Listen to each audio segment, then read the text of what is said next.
Shalom Bapak Ibu Saudaraku. Kita bersyukur Tuhan pertemukan kita di Kamis pagi ini. Tentu ini adalah anugerah dan berkat dari Allah buat saudara dan saya.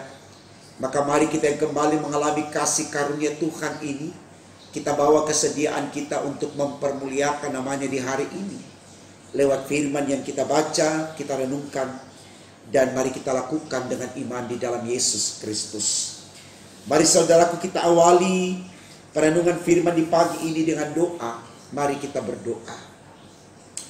Tuhan Yesus, terima kasih karena Engkau selalu ada untuk kami dari waktu ke waktu. Kami sungguh bersyukur karena kasih sayang-Mu tidak pernah berhenti atas kami. Kami yang Engkau cintai ini Tuhan, kembali datang membawa kesediaan kami untuk menerima firman-Mu. Dengan percaya firman Allah di pagi ini akan semakin menyemangati kami untuk hidup takut akan Tuhan. Untuk itu ya Allah di sorga berfirman untuk kami, karena kami sedia mendengarkannya. Demi Yesus Tuhan kami. Amin. Saudaraku, bacaan Alkitab kita di Kamis pagi ini terambil dari kitab Kisah Para Rasul 9 ayatnya yang ke-10 sampai dengan 16. Bagian Alkitab ini dibacakan demikian. Di Damsyik ada seorang murid Tuhan bernama Ananias. Firman Tuhan kepadanya dalam suatu penglihatan. Ananias, jawabnya, ini aku, Tuhan. Firman Tuhan, mari pergilah ke jalan yang bernama Jalan Lurus, dan carilah di rumah Yudas seorang dari Tarsus yang bernama Saulus. Ia sekarang berdoa, dan dalam suatu penglihatan ia melihat bahwa seorang yang bernama Ananias masuk ke dalam dan menumpangkan tangannya ke atasnya supaya dapat melihat lagi. Jawab Ananias, Tuhan, dari banyak orang telah kudengar tentang orang itu, betapa banyaknya kejahatan yang dilakukannya terhadap orang-orang kudus-Mu di Yerusalem. Dan ia datang kemari dengan kuasa penuh dari imam-imam kepala untuk menangkap semua orang yang memanggil nama-Mu.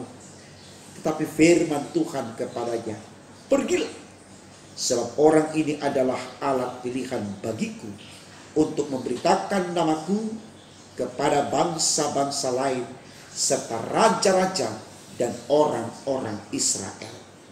Aku sendiri akan menunjukkan kepadanya betapa banyak penderitaan yang harus ia tanggung oleh karena namaku.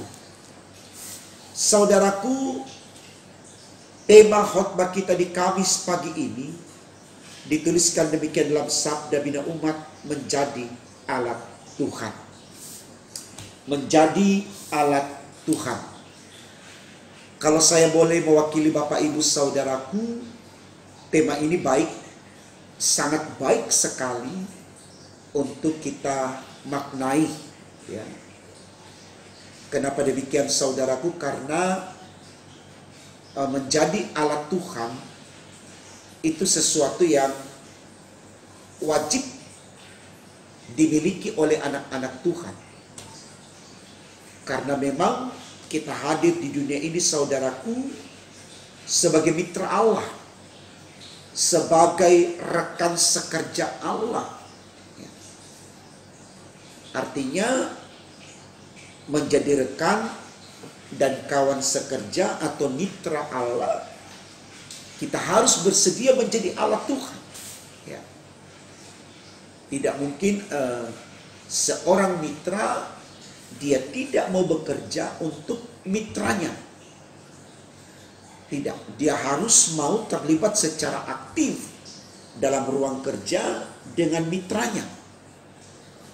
Karena ketika kedua belah pihak menjadi alat yang aktif dalam membangun hubungan tersebut, maka mereka akan selalu mengalami hal-hal yang dinamis, hal-hal yang harmonis, yang pastinya akan membahagiakan. Jadi sekali lagi saya mau katakan kepada Bapak Ibu, menjadi alat Tuhan itu baik sekali untuk kita maknai, ya. Apalagi saudaraku, kalau kita melihat amanat agung Tuhan Yesus yang dia tuliskan dalam kitab Injil Matius pasalnya yang ke-28 ayat 19 hingga 20, dia katakan di sana, pergi jadikan semua bangsa muridku. Ya, kata pergi berarti kita harus menyikapi kehadiran kita di dunia ini adalah pelaku. Ya, menjadikan semua bangsa muridku. Ya, artinya mungkin kita tidak harus berangkat dari benua satu ke benua yang lain untuk menjadi saksi Kristus atau alat Kristus, ya. Tapi mari kita berperan di lingkungan di mana kita berada. Karena di lingkungan yang lain atau di tempat yang lain, di sana Tuhan sudah utus orang lain. Jadi jangan kita lebay karena dikatakan pergi ke seluruh dunia. Ya, lalu kemudian kita harus berangkat dari tempat ke tempat yang lain. Tidak. Biarkan orang yang ada di Timur Tengah berperan di sana, orang yang ada di Eropa berperan di sana, orang yang ada di Indonesia berperan di sini, dan seterusnya. Ya. Kita nyatakan kesediaan kita sesuai konteks di mana Tuhan utus kita. Ya, di situ kita mau jadi alat. Ya, saling tetap bersinergi dengan semangat yang ada di tempat yang lain. Misinya satu, visinya satu. Ya, mempermuliakan nama Tuhan untuk memperoleh keselamatan yang kekal. Ya, jadi sekali lagi saudaraku, menjadi alat Tuhan itu baik. Nah, mari kita lihat sosok Ananias dulu. Sebelum kita masuk kepada Paulus. Dia ditetapkan oleh Allah sebagai orang yang sudah percaya sebelum Saulus untuk menjadi alat Tuhan.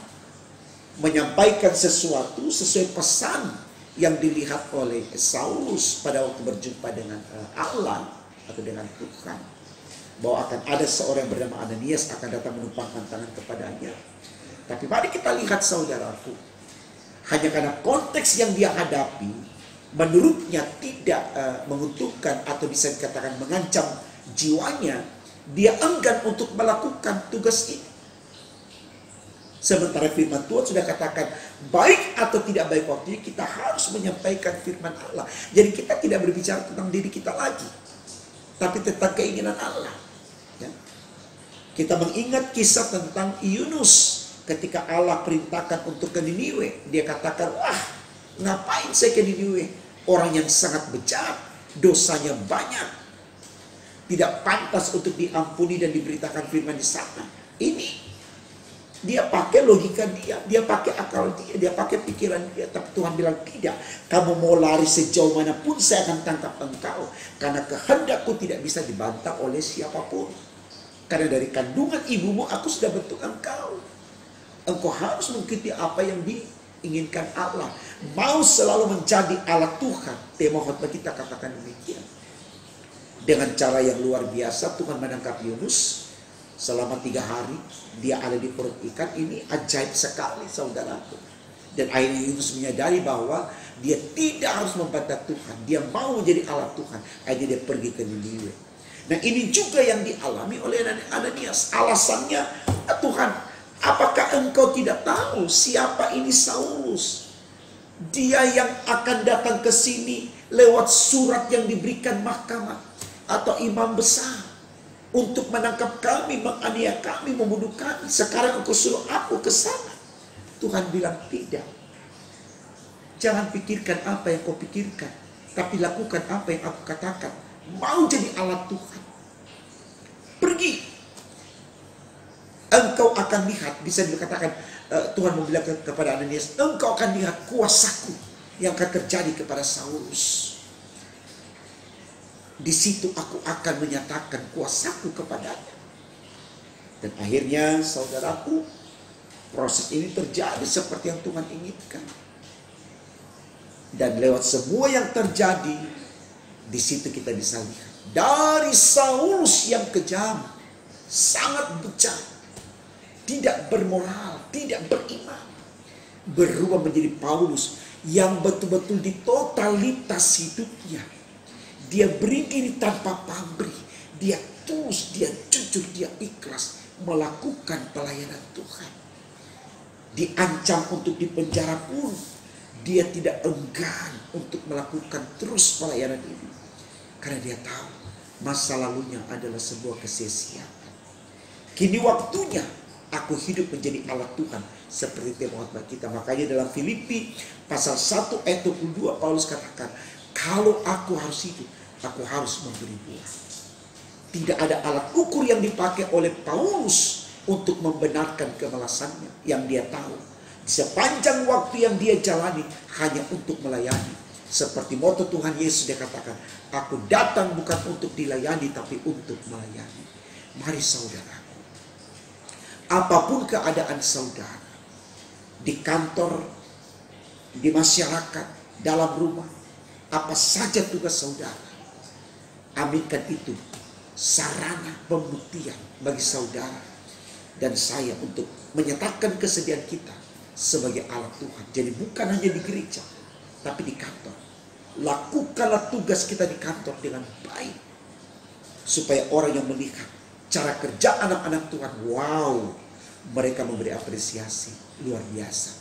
Bukan di sana kita yang korupsi, bukan di sana kita yang sombong dan mentang-mentang karena punya jabatan tinggi, bukan di sana kita yang memiliki sifat otoriter, mengendalikan orang dengan semau-mau kita tanpa punya perasaan. Bukan, tapi lakukan itu dari jiwa yang memuliakan Allah, supaya apapun yang kita lakukan selalu mempermuliakan nama Tuhan.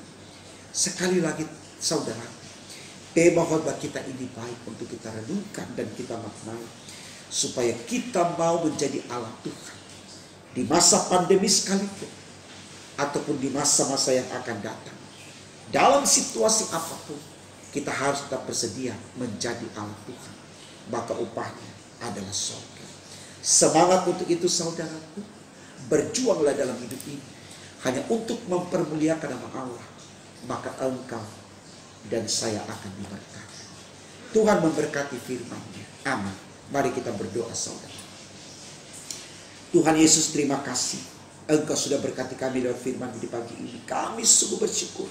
Firman mengajarkan kepada kami untuk setia kepadamu, dengan mau selalu menjadi alat Tuhan. Untuk alasan apapun kami harus bersedia. Kami tidak boleh membenarkan diri kami, karena kami merasa apa yang kami alami bukan sesuatu yang menyenangkan. Tapi kami pasrahkan hidup kami ke dalam tangan Tuhan, karena Engkau sudah berfirman, jika kami di pihak Tuhan, tidak akan ada lawan kami. Terima kasih Tuhan. Berkati kami terus hari ini dengan segala aktivitas yang ada, sampai besok dan seterusnya, tetap dalam pemeliharaan sayang Tuhan. Ini doa kami Tuhan, sempurnakan dan kabulkan. Karena kami berdoa hanya dalam nama Tuhan Yesus, Allah kami yang hidup. Haleluya, puji Tuhan. Amin.